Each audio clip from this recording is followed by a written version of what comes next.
বর্তমানে talk of the কান্ট্রিতে পরিণত হয়েছে জাতীয় সংসদ নির্বাচন ইস্যু। এ অবস্থায় গণ অভ্যুত্থানের বর্ষপূর্তিকে ঘিরে আগস্টের প্রথম সপ্তাহে জাতীয় নির্বাচনের দিনক্ষণ ঘোষণা করতে পারে অন্তর্বর্তী সরকার। জাতির উদ্দেশ্যে দেওয়া ভাষণের মাধ্যমে বিষয়টি জানাতে পারেন প্রধান উপদেষ্টা, এমনটি নিশ্চিত করেছে সরকারের একাধিক সূত্র। সূত্রগুলো বলছে, ফেব্রুয়ারিতে নির্বাচন আয়োজনের জন্য নির্বাচন কমিশনকে প্রয়োজনীয় প্রস্তুতি নিতে অনুরোধ করবে সরকার। ইসির কাছে সরকারের দিক থেকে এই সংক্রান্ত বার্তা আগস্টের প্রথম সপ্তাহেই পৌঁছানো হবে। অন্যদিকে এরই মধ্যে জুলাই সনদের একটি খসড়া প্রস্তুত করেছে জাতীয় ঐক্যমত্য কমিশন। রাজনৈতিক দলগুলোর সঙ্গে দ্বিতীয় পর্বের আলোচনা ৩১ জুলাইয়ের মধ্যে শেষ করবে কমিশন। এর আগে গেল ১৩ জুন লন্ডনে বিএনপির ভারপ্রাপ্ত চেয়ারম্যান তারেক রহমানের সাথে বৈঠক করেন প্রধান উপদেষ্টা। সে সময় যৌথ বিবৃতিতে জানানো হয়, সব প্রস্তুতি শেষ করা গেলে ২০২৬ সালে পবিত্র রমজান মাস শুরু হওয়ার আগের সপ্তাহে নির্বাচন আয়োজন করা যেতে পারে। এরপর সম্প্রতি ঘটে যাওয়া বেশ কিছু ইস্যুতে নির্বাচন পেছানো নিয়ে শঙ্কার কথা তুলে বিএনপি।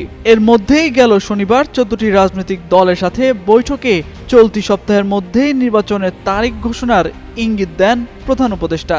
এমনটাই দাবি করেন ১২ দলীয় জোটের সমন্বয়কারী মোস্তফা জামাল হায়দার। নির্বাচনের তারিখ নিয়ে বিএনপির মহাসচিব মির্জা ফখরুল ইসলাম আলমগীর গণমাধ্যমকে বলেন, প্রধান উপদেষ্টা ২ থেকে ৪ দিনের মধ্যে যদি নির্বাচনের সময় ঘোষণা করেন তবে তারা খুবই খুশি হবেন। অন্যদিকে জামায়াতের নায়েবে আমির সৈয়দ আব্দুল্লাহ মোহাম্মদ তাহের মনে করেন, যদি ফেব্রুয়ারিতে নির্বাচন হয় তারপরও নির্বাচনের সুস্পষ্ট তারিখ নির্ধারণ করা হবে অপরিপক্কতা। এছাড়া জুলাই সনদ ঘোষণার আগে নির্বাচনের তারিখ ঘোষণা হবে জুলাইয়ের চেতনাকে অবজ্ঞা করা। প্রয়োজনীয় সংস্কার শেষ না করে, বিচার দৃশ্যমান না করে নির্বাচনের তারিখ ঘোষণা সমীচীন হবে না বলেও মনে করেন তিনি। আর আগামী ৪ থেকে ৫ দিনের মধ্যে জুলাইয়ের ঘোষণাপত্র ও সনদ চূড়ান্ত হয়ে গেলে নির্বাচনের তারিখ ঘোষণা নিয়ে আপত্তি নেই বলে জানিয়েছেন এনসিপির জ্যেষ্ঠ যুগ্ম আহ্বায়ক আরিফুল ইসলাম আদিব। সোমবার এমন সব তথ্য নিয়ে একটি প্রতিবেদন প্রকাশ করে প্রথম আলো। তামজিদ মির্জা, যুগান্তর নিউজ।